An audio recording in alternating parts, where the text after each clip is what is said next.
Hello S.T.E.A.M team! Welcome to the second video in the Backyard Bugs series, where we're going to be exploring all about pollinators, decomposers, and other bugs that we can find in our backyards. My name is Kristen and I'm a programming assistant at the Penticton Public Library. S.T.E.A.M Team Tuesdays is all about exploring the world around us using awesome activities and exciting experiments, all from the comfort of our own homes. So today we'll be learning all about butterflies, as well as their favorite food sources and how we can create a backyard butterfly feeder to feed the hungry butterflies in our neighborhood. First, last week, the first video in this series was called Build a Bee Home, and we started off that one with learning the basics of pollinators and pollination. So if you've already seen that one, you have a pretty good idea of what that is and how it works.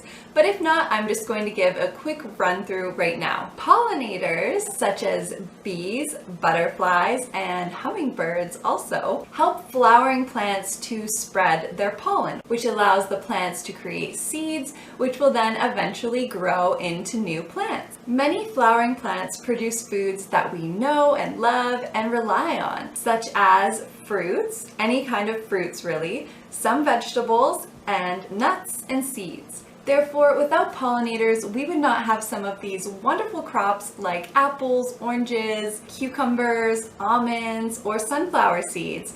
And those are just a few simple examples. So now that we know why butterflies as pollinators are so beneficial, let's talk about what they like to eat so that we can know how to attract them to our backyard. Butterflies' primary food source, so the one that they use most often, is called nectar. Nectar is a sugar-rich liquid produced by flowers, which helps to attract the pollinators to them so that they can pollinate them. A butterfly drinks nectar with its long tongue, which is called a proboscis. The proboscis is a thin tube that the butterflies can use to slurp the nectar through like a straw. And a fun fact, even though butterflies eat or drink with their proboscis or their tongue, they actually taste with their little tiny feet. Because butterflies love nectar, one of the best things that we can do to attract butterflies into our yard is to plant many colorful flowers.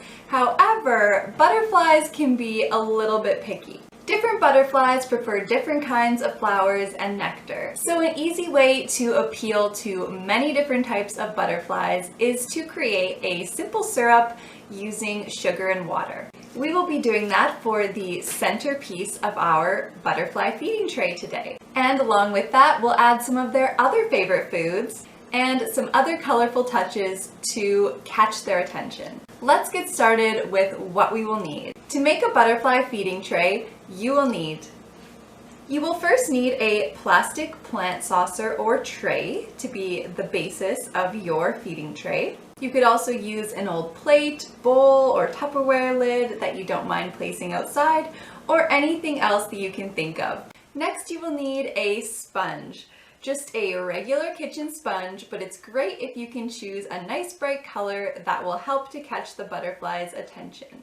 Then you will need some granulated sugar, some water, a pot and a spoon for heating the sugar mixture on the stovetop, some ripe and juicy fruit.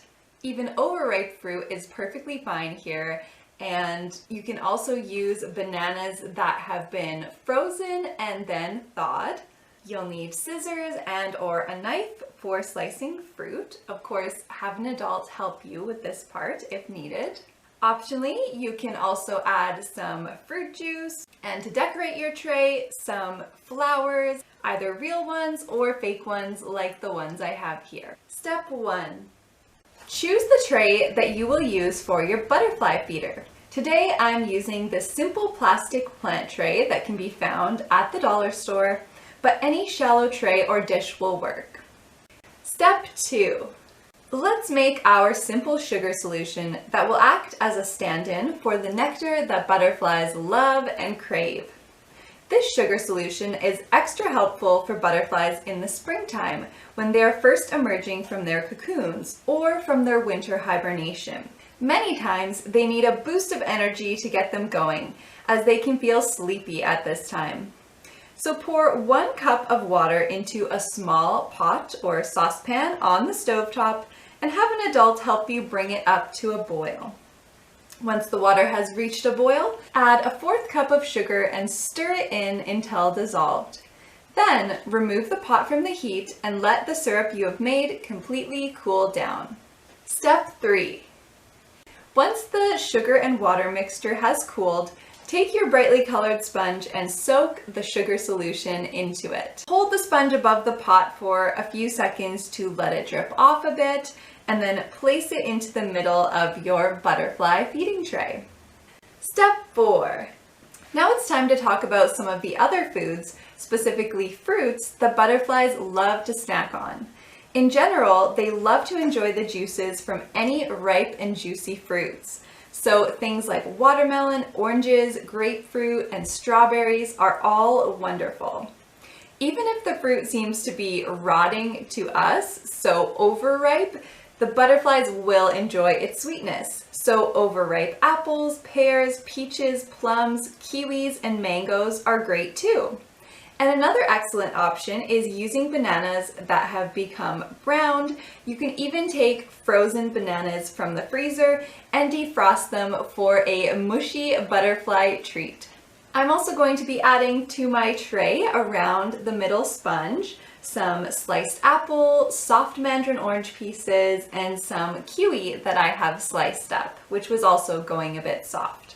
So what a great way to use some of the fruits that you have lying around that may not be so tempting for you to eat anymore, but they will be loved by the butterflies. Ask an adult for help with slicing fruit as needed, and then place the pieces onto your tray to surround the syrupy sponge. Step 5.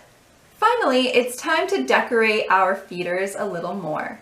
Butterflies' favorite colors are all of the bright and warm ones, commonly seen in the beautiful spring and summertime flowers. So think oranges, yellows, reds, purples, and pinks.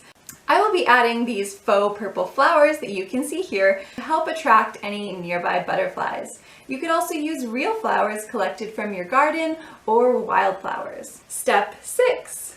On a sunny day, place your butterfly feeding tray in a place that is sheltered from the wind, such as near to a line of trees, bushes, or taller plants, so that they can rest while they eat or drink. Wait, watch, and observe for any butterflies that come by.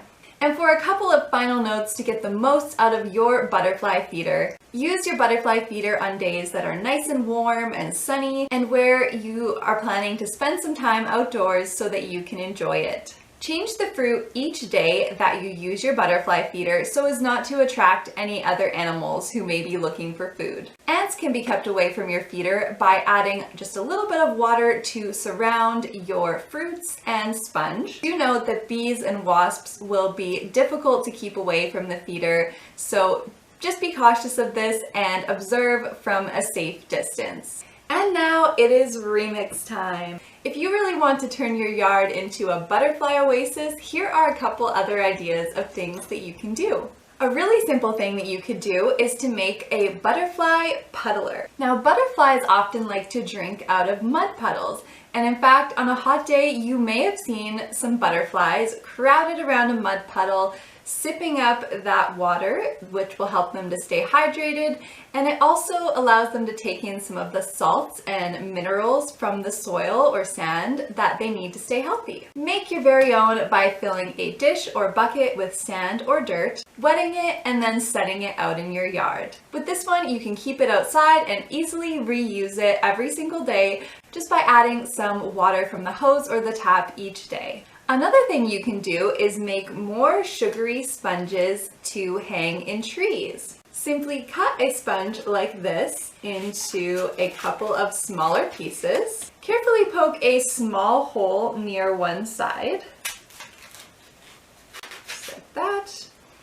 And then you can put some string through here so that it's easy to hang. Make the simple syrup just as we did today, or use the rest that you have left over if there is any. Soak the sponges thoroughly, let them drip off briefly, and then hang them up where you would like to. Once again, do note this could attract bees as well. So if you're okay with that, great. But if not, just maybe make sure to place them away from where people are going to be sitting or eating food. And finally, of course, plant a variety of colorful flowers. There are many wonderful seed mixtures that you can find just about anywhere where they sell seeds that are specifically made to help attract pollinators, such as bees and butterflies.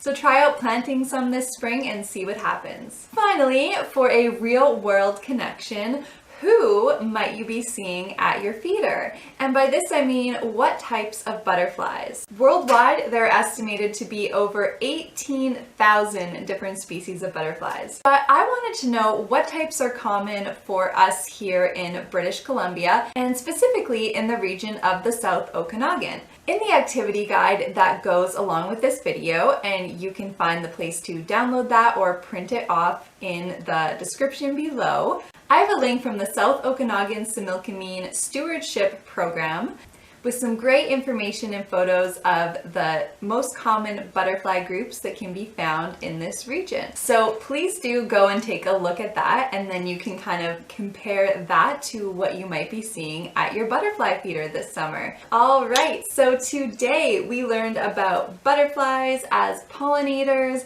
all about their favorite foods to keep their energy up, and even their favorite colors. Then we put together a simple and customizable feeding tray with a simple sugar solution and ripe fruits. Let's hope we can all attract some hungry butterflies to admire and observe these beautiful bugs which help to pollinate the flowering plants. Next week, we'll actually be talking a little bit more about butterflies, but instead of on the theme of pollination and how butterflies get their energy, we'll be talking about the life cycle of these pretty cool creatures from caterpillar to butterfly by molding our own models of each of the stages of the butterfly life cycle out of candy. Get ready to use up any leftover gummies, taffy, or licorice that you might have hanging around in your cupboards. I'll see you then, S.T.E.A.M team. Bye!